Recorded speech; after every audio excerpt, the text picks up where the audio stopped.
just because you don't see the options doesn't mean there aren't any options. Just because the options hadn't come before you doesn't mean the options aren't coming to you. God is the God of the exit. Somebody say Exodus. One of my favorite books, guys, because the word Exodus means exit.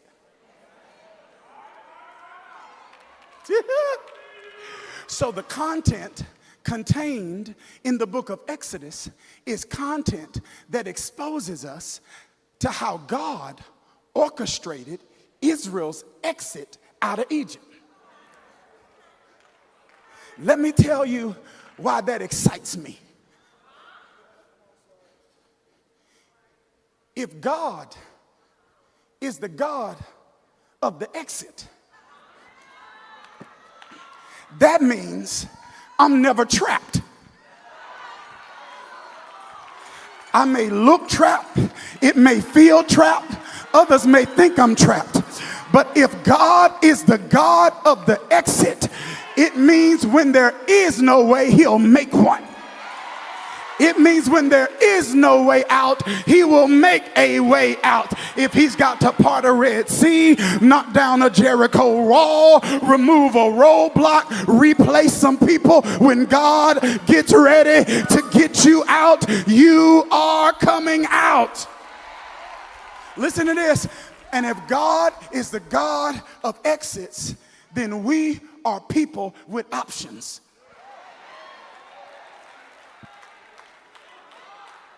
And people with options never act desperate. Whenever you see a believer that's acting desperate, that's a person that doesn't have a revelation that they got options. Because only desperate people. What up? Real quick, give me a second. Question for you. Do you want more peace? Do you want to be more productive? Do you want more purpose in your life? Do you want to be more profitable? If so, I can help you. I've got a mentoring and coaching group called Daniels Den. I want you to go to danielsden.com, find out more. I'll see you in the den. But you got too many options to be desperate. I said you got to, just because you don't see the options doesn't mean there aren't any options. Just because the options hadn't come before you doesn't mean the options aren't coming to you. God is the God of the exit. But these people were in an oppressive Egyptian, under an oppressive Egyptian regime for over 400 years. Here's something that's interesting. God lets them stay there until they ask to come out. Read it. Did you hear what I just said? God, read the text, lets them stay there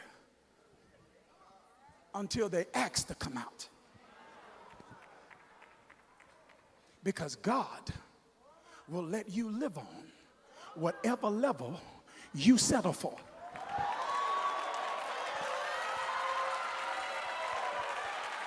He says, now I want more than this for you, but if this is all you want for yourself, I won't force you into something that you don't want. And I want to know, am I talking to anybody in the room today that's got an appetite for more? Am I talking to anybody that refused to settle for less than God's best? This is what's scary. God had been a deliverer all the time. He didn't become a deliverer when he delivered them. He was already a deliverer. But because they didn't see a deliverer, they didn't get one. Because the God you see is the God you get.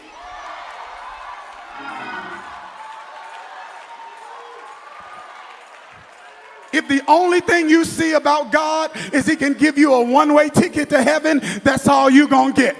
But if your God can do exceedingly and abundantly and above all you ask or think, then that's what you will get. Let me hear how big your God is by how loud your shout is.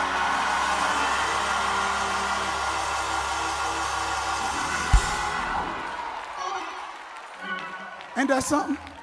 And religious people will be mad at you because you refuse to have a reductionist view of God. Don't get mad at me if you don't want nothing. Just don't want nothing. But as for me and my house, I want exceedingly.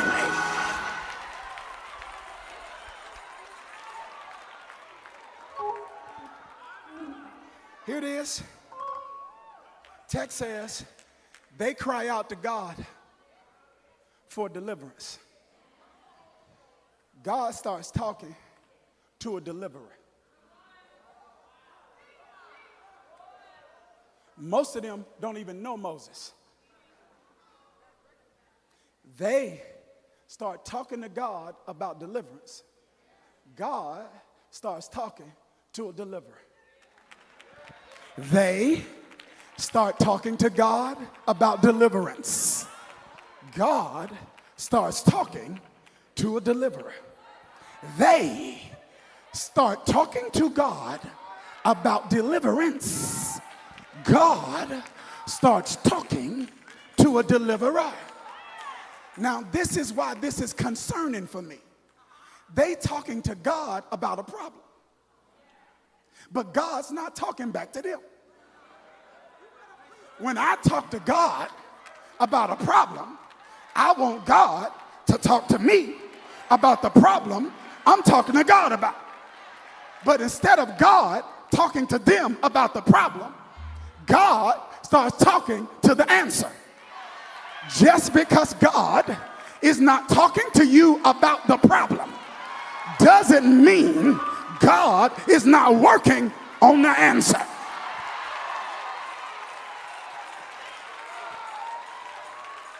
God only talks answers.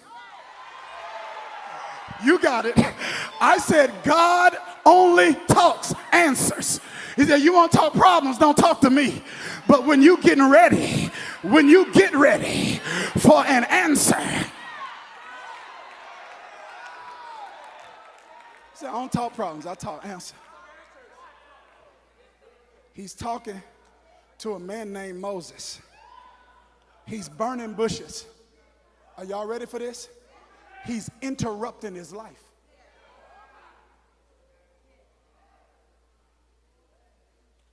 Moses did not have being a deliverer in his plans. See, y'all not talking to me. Because somehow we think that he exists to fulfill our plans. He's not a genie. He's God. He does not exist for us. We exist for him. Moses is minding his business, thinking that he's going to do what he's doing for the rest of his life. And God starts setting the bush on fire and say, you getting ready to make a pivot. He said, man, I'm in my 40s. I'm too old to make a pivot. He said, Moses, yeah, I need you to lead Israel in the exodus out of Egypt. Now watch this. God calls Moses Moses' inadequacy answers. Text says, Exodus 3:11, but Moses said to God, who am I that I should go to Pharaoh and bring the Israelites out of Egypt? Who am I? Now there's no evidence he had any inadequacy issues until God called him to make a pivot. He's probably super confident until God say, make a pivot. He's in his sweet spot until God say, make a pivot. Did you hear what I just said?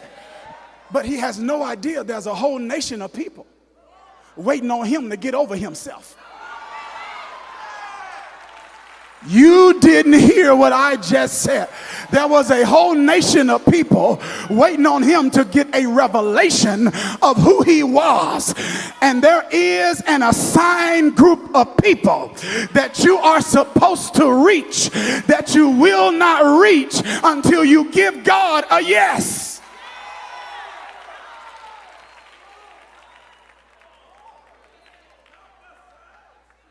That's why you got to innovate. Because your innovation is the answer to somebody's issue.